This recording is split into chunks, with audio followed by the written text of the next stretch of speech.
What happened when a street performer with perfect comedic timing decided to take on the ultimate challenge at Buckingham Palace?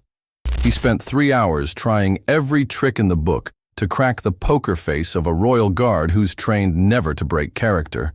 The tourists thought it was impossible. The security guards were getting nervous, but what this funny guy did next had the entire crowd erupting in cheers, and the guard doing something no one expected. This moment went so viral that it changed how people see the legendary stoicism of Britain's royal guards forever. Before we see how he pulled off the impossible, make sure you're subscribed and hit that notification bell so you never miss stories like this. Where are you watching from? Let us know in the comments below. The afternoon sun cast long shadows across the forecourt of Buckingham Palace as Tommy Williams, a 32-year-old street performer from Manchester, finished his usual routine near Hyde Park Corner and noticed something that would change his day completely. Tommy had been working London's tourist circuits for 8 years, perfecting his blend of physical comedy, observational humor, and crowd interaction that had earned him a devoted following among visitors and locals alike. His weathered denim jacket covered a bright yellow t-shirt that read, "Laughter is the best medicine," and his worn canvas sneakers had walked thousands of miles entertaining strangers who became friends through shared moments of joy. But today, as Tommy packed up his portable speaker and collected the coins from his hat, his attention was drawn to the iconic red uniformed figures standing guard outside Buckingham Palace. The royal guards, in their scarlet tunics and towering black bearskin hats, stood with the kind of perfect stillness that seemed almost superhuman to casual observers. Tommy had performed near the palace countless times, always respectfully maintaining his distance from the guards while entertaining tourists who gathered to photograph Britain's most famous sentries.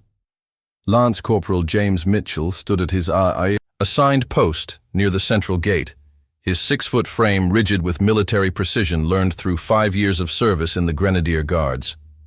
At 26, Mitchell had mastered the art of ceremonial duty that required absolute stillness, unwavering focus, and complete immunity to the constant attempts by tourists to provoke reactions. His scarlet tunic was pressed to perfection, gold buttons gleaming like tiny suns, white gloves spotless despite hours of duty. The black bearskin hat added another foot to his height, making him an imposing figure that commanded respect through presence alone.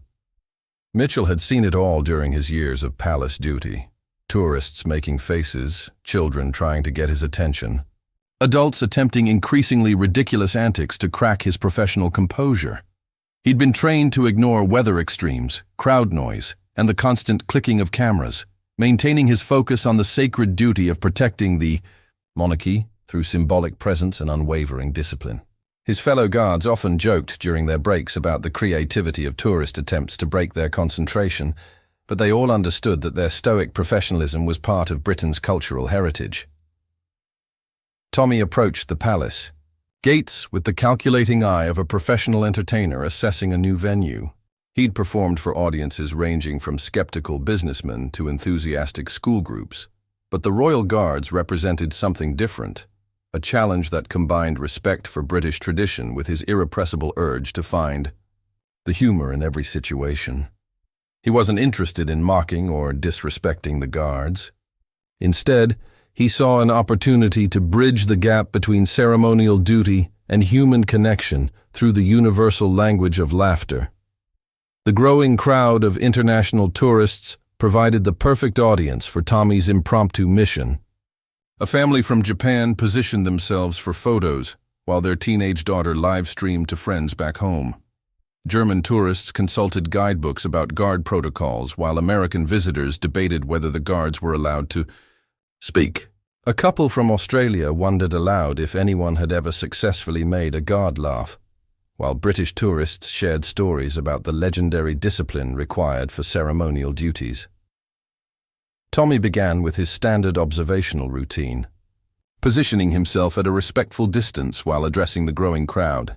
"Ladies and gentlemen," he announced in his clear Manchester accent, "welcome to the most one-sided comedy club in London, where the audience never laughs, never claps, and definitely never tips."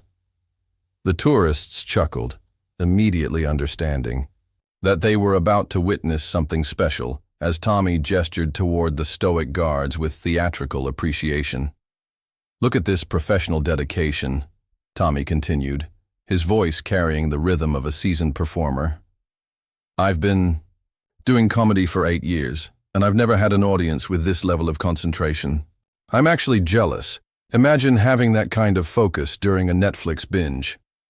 The crowd's laughter grew as they recognized Tommy's respectful approach that honored the guard service while finding humor in the situation's inherent absurdity. Mitchell heard every word while maintaining his 1,000-yard stare, his training allowing him to process the performer's commentary without showing any external reaction. Years of ceremonial duty had taught him to appreciate the creativity of public interactions while never compromising his professional standards. Tommy's approach was different from the usual tourist attempts, respectful, intelligent, and genuinely funny, rather than simply attention-seeking. As Tommy warmed up with crowd-pleasing observations about tourist behavior and British culture, more visitors gathered to watch what was developing into an impromptu show. Palace security officers observed from their positions, recognizing that the situation was remaining respectful and well-managed, while noting the growing audience size. The afternoon energy around Buckingham Palace shifted from routine tourism to genuine entertainment as word spread that something special was happening near the guards. Tommy's initial success with the crowd gave him confidence to begin the real challenge he'd set for himself. "Now, folks," he announced with theatrical seriousness, "I've performed for tough audiences before. Corporate executives, teenagers forced to attend school assemblies, people waiting at the DMV, but I've never attempted to make a royal guard." Laugh. "They say it can't be done, that these are the most disciplined soldiers in the world." He paused for dramatic effect, scanning the crowd with mischievous eyes. "But I've got 3 hours until my next booking, and I've never met a challenge." I couldn't turn into a comedy routine. The crowd's anticipation was palpable, as tourists realized they were about to witness an epic battle between irresistible comedy and immovable military discipline. Cameras and phones appeared as visitors prepared to document what could become either spectacular success or entertaining failure. Mitchell remained perfectly still, but somewhere behind his professional mask, he found himself curious about what this respectful, genuinely funny performer might attempt next. Tommy's first official attempt began with classic physical comedy, executed with the timing and precision that had made him a favorite among London's street performer community. He positioned himself where Mitchell could see him peripherally while remaining at a respectful distance that wouldn't interfere with official duties. Starting with exaggerated mime work, Tommy pretended to be trapped in an invisible box, his face showing genuine panic as he pressed against imaginary walls while the tourist crowd giggled at his theatrical desperation. "I think I'm stuck in the same box as the guard's sense of humor," Tommy announced breathlessly, causing the audience to erupt in laughter while Mitchell maintained his perfect stillness. Tommy's physical comedy escalated with classic routines, walking against invisible wind, climbing invisible stairs, and battling invisible creatures, all performed with professional quality that demonstrated genuine talent rather than amateur. Attention-seeking, Lance Corporal Mitchell observed the performance through his peripheral vision, noting Tommy's skill and respectful approach, while maintaining the stoic expression that had become second nature during 5 years of ceremonial duty. Mitchell's military training allowed him to appreciate the entertainer's professionalism, while never compromising his own standards of discipline and focus. The performer was clearly talented, and his humor was genuinely clever rather than crude or disrespectful. When physical comedy failed to crack Mitchell's composure, Tommy shifted to observational humor about tourist behavior, creating a running commentary that had the international crowd laughing at their own cultural quirks. "We've got visitors from everywhere today," Tommy announced, gesturing toward the diverse group. "The Americans are trying to tip the guards. Here's $5. Can you point me toward the bathroom?" The Germans are reading guidebooks about proper guard etiquette, while the Australians are just hoping someone says crikey unironically. The crowd's laughter encouraged Tommy to develop increasingly elaborate scenarios about palace life and guard duties. He created fictional conversations between guards during their breaks, imagining their discussions about tourists, weather, and the challenges of maintaining dignity while wearing a hat that weighed 2 pounds. Imagine the job interview, Tommy mused. So you want to be a royal guard? Can you stand perfectly still for hours? Yes, sir. Can you ignore people making faces at you? Absolutely, sir. Can you resist laughing when someone tries to make you laugh? Well, that's what we're about to find out. As Tommy's material developed, his respect for the guards became increasingly evident in his humor. Rather than mocking their duty, he celebrated their discipline while finding comedy in the universal human experiences they must navigate while maintaining professional composure. His jokes about British weather, tourist photography habits, and the logistics of ceremonial uniforms demonstrated genuine appreciation for the challenges of guard duty. Mitchell found himself fighting internal amusement as Tommy's observations hit uncomfortably close to the reality of ceremonial service. The performer's insights into guard life showed understanding rather than mockery, and his timing was genuinely professional. Mitchell's training maintained his external composure, but he couldn't help appreciating the quality of entertainment being provided to the palace visitors. The crowd grew larger as word spread through the tourist groups that exceptional street theater was happening near the palace gates. A tour guide with a group of elderly visitors paused their scheduled itinerary to watch Tommy's performance, while a class of international students abandoned their history lesson to witness the comedy battle between performer and guard. Palace. Photographers discreetly documented the scene, recognizing that positive public interaction was beneficial for the monarchy's image.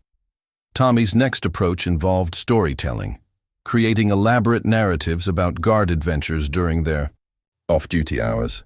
He invented a fictional guard support group where ceremonial soldiers discussed their experiences with persistent tourists, compared strategies for maintaining composure, and shared tips for dealing with weather extremes while wearing traditional uniforms. The stories were absurd but affectionate, showing appreciation for the human side of military service. Picture this, Tommy announced with dramatic flair. Guard support group meeting every Thursday. Hi, my name is James, and I've been standing still for 3 years. Hi, James. Yesterday, a tourist asked me if I was real. I wanted to say, no, I'm a very expensive robot, but I maintained professional dignity. Good job, James. You're making progress. The crowd's laughter reached new levels as Tommy's storytelling combined absurdity with genuine affection for the guard's dedication. Mitchell's composure remained perfect, but internally he was fighting increasingly strong urges to smile. Tommy's fictional scenarios were uncomfortably accurate to actual guard experiences, and the performer's respectful approach made his humor more appealing than annoying. Mitchell's peripheral vision caught the entertainer's animated expressions and timing, appreciating the skill involved in maintaining crowd engagement for extended periods. As Tommy's performance reached the 1-hour mark, the crowd had evolved from casual observers to invested participants in his mission to crack the guard's composure. Tourists began offering suggestions, sharing their own observations about guard behavior, and placing informal bets on whether Tommy would succeed in his self-imposed challenge. The atmosphere around Buckingham Palace had transformed from routine sightseeing to community entertainment. Palace security continued monitoring the situation, noting that crowd management remained orderly and the performer's approach stayed consistently respectful. The guards themselves maintained their duties without distraction, but security officers with experience in crowd dynamics recognized that something genuinely entertaining was developing that could enhance rather than compromise the palace's public image. Tommy's respect for his audience, both the paying crowd and the unpaid guard, became increasingly evident as his performance developed. Every joke honored the difficulty of ceremonial duty while finding humor in universal human experiences. His comedy never descended into mockery or disrespect, instead celebrating the guard's professionalism while acknowledging the absurdity inherent in any job that requires standing perfectly still, while tourists try to make you laugh. By hour 2, Tommy had exhausted his repertoire of classic comedy approaches and was reaching deeper into his creative reserves, aware that his growing audience expected increasingly innovative attempts to crack Mitchell's legendary composure. The crowd had swelled to nearly 50 tourists from a dozen countries, all united in their investment in Tommy's seemingly impossible mission. Children sat on parents' shoulders for better views, while elderly visitors found benches from which to observe the unprecedented entertainment unfolding at Britain's most famous royal residence. Tommy's approach evolved from broad physical comedy to more subtle psychological tactics, reading Mitchell's body language for any microscopic signs of internal amusement. Years of street performing had taught Tommy to gauge audience reactions through the smallest cues: a slight relaxation in posture, a momentary softening around the eyes, or the barely perceptible tightening of facial muscles that indicated suppressed laughter. Mitchell remained professionally composed, but Tommy's experienced eye caught infinitesimal signs that his material was landing despite the guard's disciplined exterior. "Ladies and gentlemen," Tommy announced to his invested audience, "we're witnessing history today." This guard has now resisted comedy for 2 solid hours, which I believe qualifies him for some sort of international award. The Nobel Prize for not laughing? The Olympic gold medal in serious face maintenance? I'm running out of material faster than Britain runs out of sunny days, which, if you're not from here, happens roughly every 15 minutes.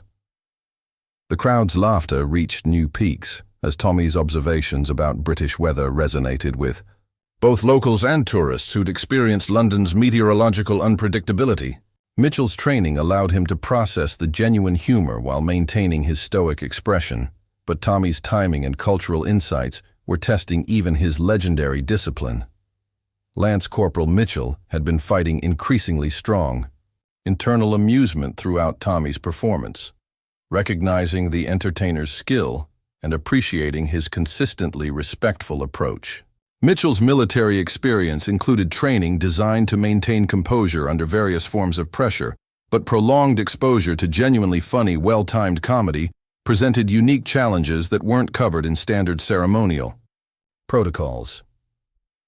Tommy's next strategy involved recruiting crowd participation, understanding that group energy could create irresistible comedic momentum. "All right, international friends," he called to his diverse audience, "I need your help. On the count of 3, everyone say please in your native language. Maybe linguistic diversity will crack the mystery of Royal Guard humor." The resulting chorus of please in Japanese, German, Spanish, French, and Italian created a moment of genuine multicultural connection that had even the palace staff smiling discreetly. The crowd's enthusiastic participation created an atmosphere of shared mission that transformed individual tourists into a temporary community united around Tommy's challenge. A Japanese teenager taught her parents to say please in English, while elderly German visitors shared their translation with neighboring Australian tourists.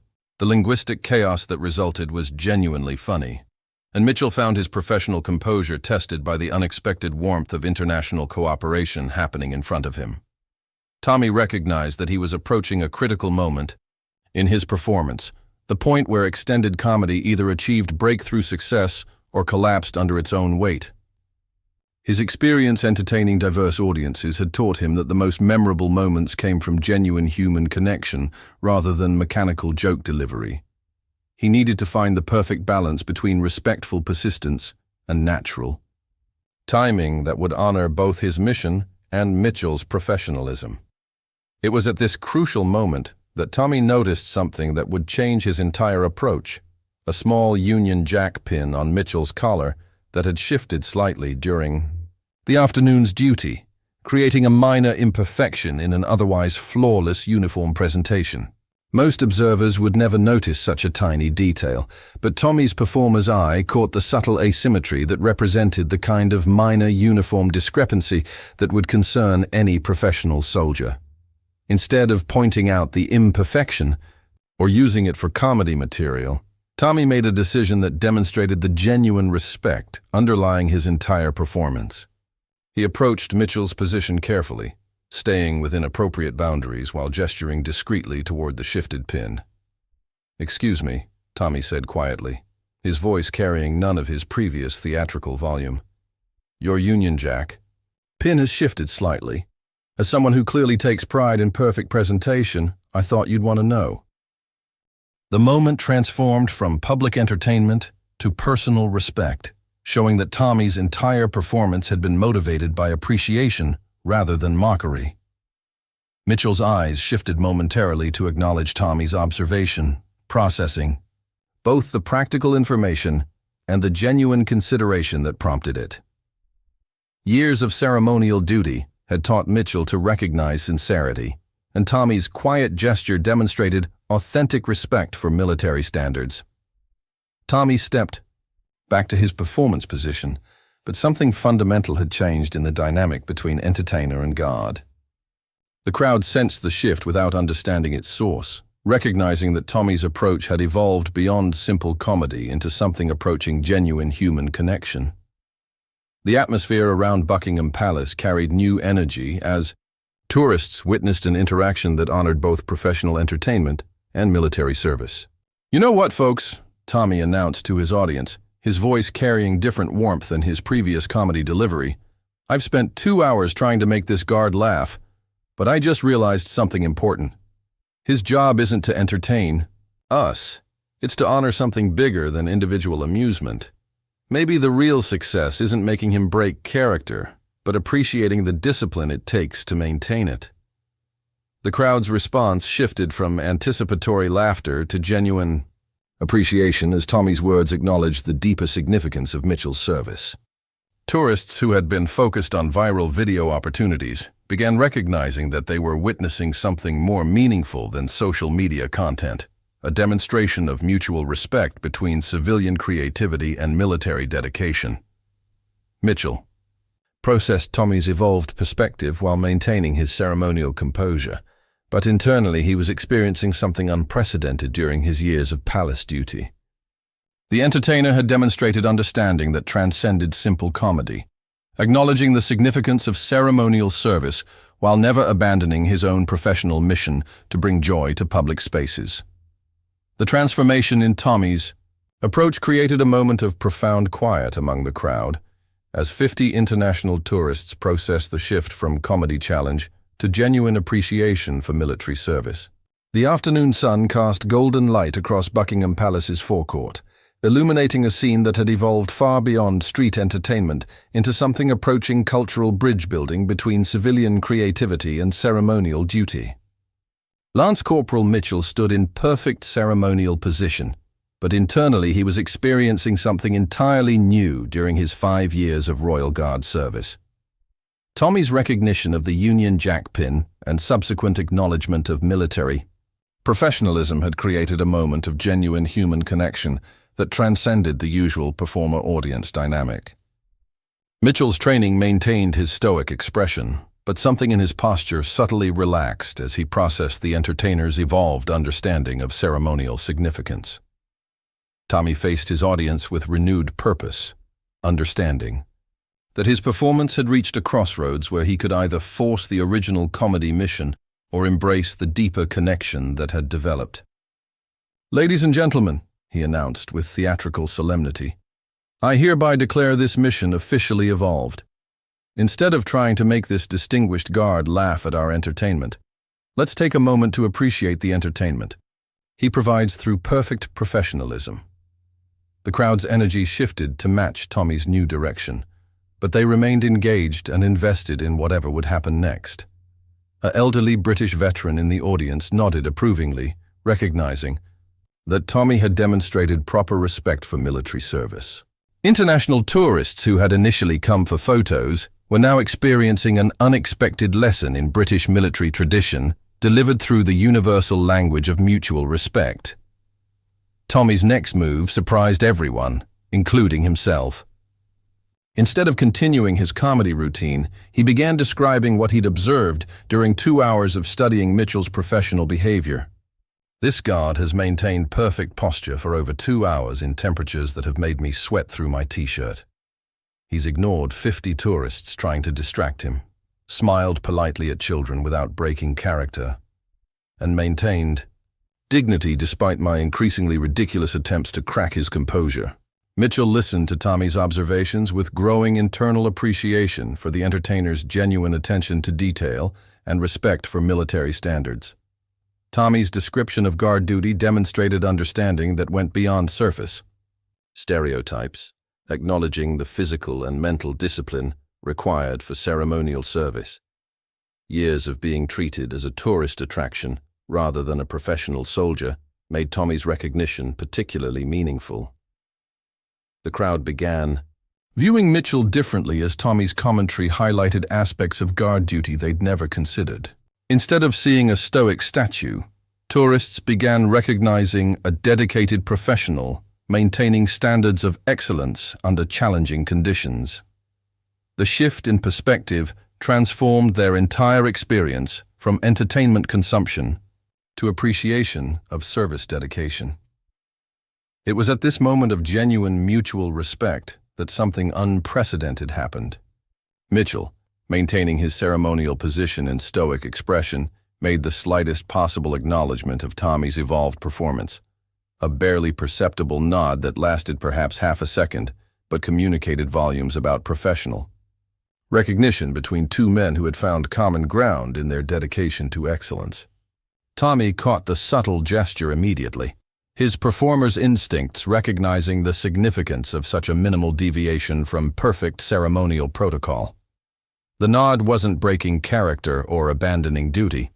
It was professional acknowledgement between two men who respected each other's commitment to their respective crafts. Tommy's face broke into a genuine smile that had nothing to do with comedy and everything to do with human connection. The crowd erupted in spontaneous applause, not because they'd witnessed the guard breaking character, but because they'd observed something far more meaningful: genuine mutual respect between civilian creativity and military dedication. Tourists, who had expected viral video comedy, instead experienced a masterclass in how different forms of professionalism could honor each other across cultural and institutional boundaries. Palace security officers observed the scene with professional satisfaction, recognizing that Tommy's performance had enhanced rather than compromised the dignity of Royal Guard service. The entertainer's evolution from comedy challenge to respectful appreciation had created positive publicity for both British military tradition and London's vibrant street performance culture. The situation had resolved itself through organic development rather than requiring official intervention. Mitchell continued his ceremonial duty with unchanged external composure, but internally he carried something new: appreciation for civilian recognition of military service and evidence that his professional dedication was seen and valued by the public he served. Tommy's performance had demonstrated that genuine respect could bridge the gap between entertainment culture and military tradition without compromising either. Tommy addressed his audience one final time before officially concluding his impromptu performance. Ladies and gentlemen, today we learned something more valuable than whether Royal Guards can laugh. We discovered that the highest form of entertainment is mutual respect, and the best comedy comes from celebrating each other's dedication, rather than trying to break it down. This guard has given us the gift of perfect professionalism, and we've given him the gift of genuine appreciation. As the crowd began to disperse, many tourists approached Tommy to express their gratitude for an experience that had exceeded their expectations and educated them about British military culture. International visitors who had arrived seeking photo opportunities departed with deeper understanding of the human dedication behind ceremonial traditions. Tommy packed his equipment with satisfaction that came not from achieving his original goal, but from discovering something more meaningful through unexpected evolution. The afternoon at Buckingham Palace concluded with both men returning to their respective professional duties, but something had permanently changed in their understanding of how civilian creativity and military service could enrich each other through mutual recognition and respect. Mitchell resumed his ceremonial vigilance with enhanced appreciation for public support, while Tommy walked away with material for future performances that would honor rather than exploit the dedication of Britain's ceremonial soldiers. 6 months, Later, Tommy's story about the afternoon at Buckingham Palace had become one of his most requested routines. Not because he'd made a royal guard laugh, but because he'd learned to appreciate the discipline it takes to maintain dignity under pressure. His performance evolved into a celebration of professional dedication that honored both entertainment and military service, proving that the best comedy comes from understanding rather than undermining the people who make society function through their commitment to excellence. What do you think about finding humor while maintaining respect? Have you ever had a moment where trying to entertain someone led to genuine connection instead?